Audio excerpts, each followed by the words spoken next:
in which our protagonists, Anna and Levine, finally meet, and in which one of their tales comes to an end.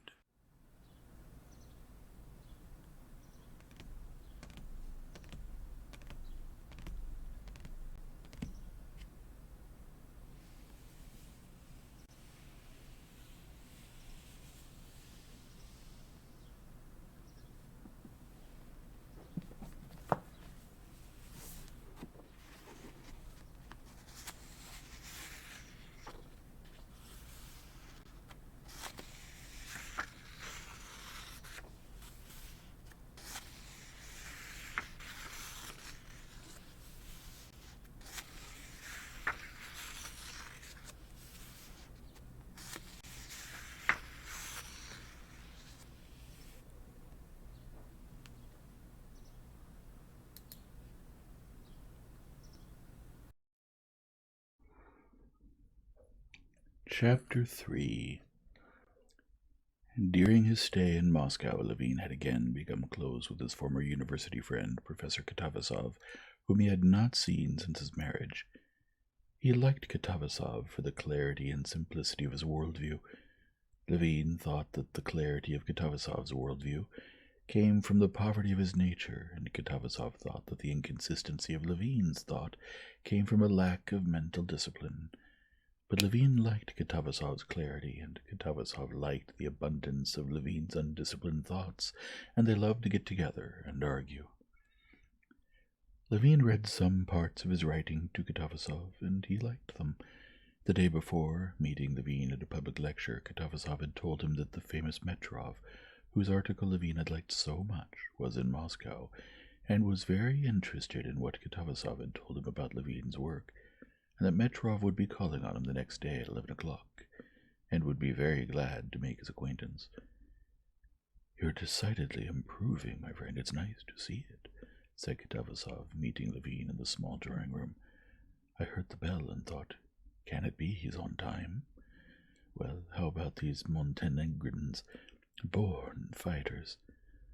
"What about them?" asked Levine. Katavasov told him the latest news in a few words. Then, going into the study, introduced Levine to a short, stocky man of very pleasant appearance. This was Metrov. The conversation dwelt for a brief time on politics and on what view was taken of the latest events in the highest Petersburg spheres. Metrov told them the words which he had from a reliable source, supposedly uttered on that occasion by the Emperor and one of his ministers. Katavasov had heard, also reliably, that the Emperor had said something quite different. Levine tried to conceive of circumstances in which both things could have been said, and the conversation on the subject ceased. "So he's almost finished a book on the natural conditions of the worker in relation to the land," said Katavasov. "I'm no expert, but what I liked about it as a natural scientist was that it doesn't consider mankind as something outside zoological laws, but on the contrary regards it as dependent on the environment, and looks for the laws of development within that dependence." "That is very interesting," said Metrov. "I actually began writing a book on agriculture, but involuntarily, in concerning myself with the main tool of farming, the worker," said Levine, blushing, "I arrived at totally unexpected results." And carefully, as if testing the ground, Levine began to explain his view. He knew that Metrov had written an article against the commonly accepted political economic theory, but how far he could expect him to be sympathetic to his new views he did not know and could not guess from the scholar's calm and intelligent face. "But what do you see as the special properties of the Russian worker?" asked Metrov. "His zoological properties, so to speak, or the conditions in which he finds himself." Levine saw that this question already implied a thought he disagreed with, but he continued to explain his own thought, which was that the Russian worker had a view of the land that differed completely from that of other peoples.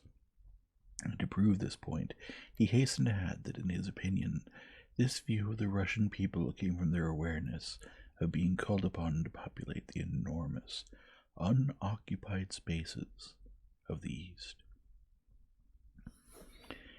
It is easy to be led into error by drawing conclusions about a people's general calling, Metrov said, interrupting Levine. The worker's condition will always depend on his relation to the land and to capital. And not letting Levine finish his thought, Metrov began explaining to him the particularity of his own theory.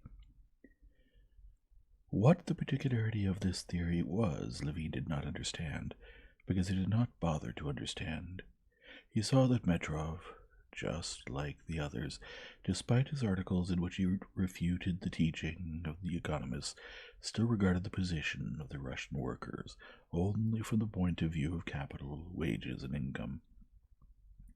Though he had to admit that in the greater part of Russia, the eastern part, income was still zero, that for 9/10 of the Russian population of 80 million wages were only at subsistence level, and that capital did not exist otherwise than at the most primitive tools.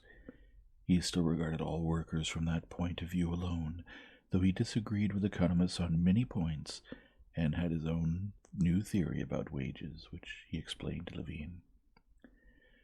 Levine listened reluctantly and began by objecting. He wanted to interrupt Metrov in order to tell him his thought, which, in his opinion, would make further explanation superfluous. But then, convinced that they looked at the matter so differently that they would never understand each other, he stopped contradicting and merely listened. Despite the fact that he was no longer interested in what Metrov was saying, he nevertheless experienced a certain satisfaction in listening to him. It flattered his vanity that such a learned man was telling him his thoughts so eagerly, with such attention and confidence in his knowledge of the subject, sometimes referring to whole aspects of the matter by a single allusion. He ascribed it to his own merit, unaware that Metrov, having talked about it with everyone around him, was especially eager to talk of the subject with each new person, and generally talked eagerly with everyone about the subject which interested him, but was as yet unclear to him. "We're going to be late, though," said Katavasov, glancing at his watch, as soon as Metrov finished his explanation. "Yes, today there's a meeting of the Society of Amateurs to commemorate Zvintitch's 50th birthday," Katavasov replied to Levine's question. "Pyotr Ivanitch and I intend to go. I promised to speak about his works on zoology. Come with us. It's very interesting." "Yes, in fact it's time," said Metrov. "Come with us, and from there to my place if you wish. I'd like very much to hear your work." "No, really. It's still so unfinished, but I'll be glad to go to the meeting." "Say, my friend, have you heard? They proposed a separate opinion," said Katavasov, who was putting on his tailcoat in the other room, and a conversation began on the university question. The university in question was a very important event in Moscow that winter. 3 old professors on the council had not accepted the opinion of the young ones. The young ones had proposed a separate opinion. That opinion, in the view of some, was terrible, and in the view of others was very simple and correct, and so the professors had split into 2 parties. Some, including Katavasov, saw falsity, denunciations, and deceit in the opposing side. The others, puerility and disrespect for authority. Levine, though he did not belong to the university, had already heard and talked about this matter several times before coming to Moscow, and had formed his own opinion about it. He took part in the conversation, which continued outside as the 3 men walked to the old university building. The meeting had already begun. Around the baize-covered table at which Katavasov and Metrov seated themselves, 6 men were sitting, and one of them, bending close to a manuscript, was reading something. Levine sat in one of the vacant chairs that stood around the table, and in a whisper asked a student who was sitting there what was being read. The student looked Levine over with resentment and said, "The biography."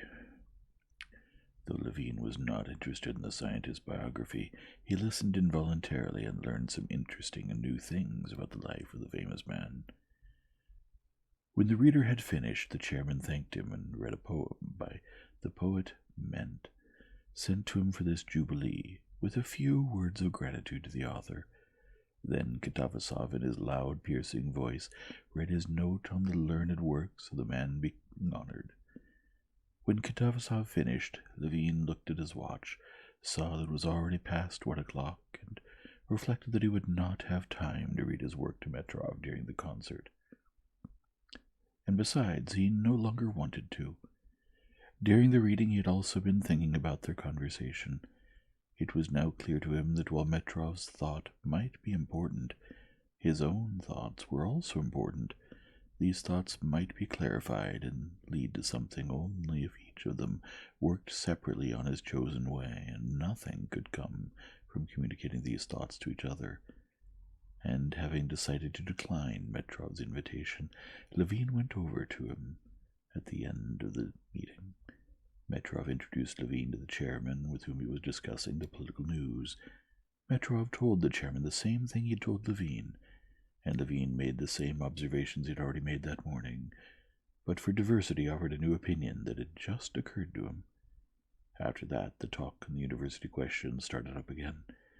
Since Levin had already heard it all, he hastened to tell Metrov that he was sorry he could not accept his invitation, made his bows, and went to see Lyov.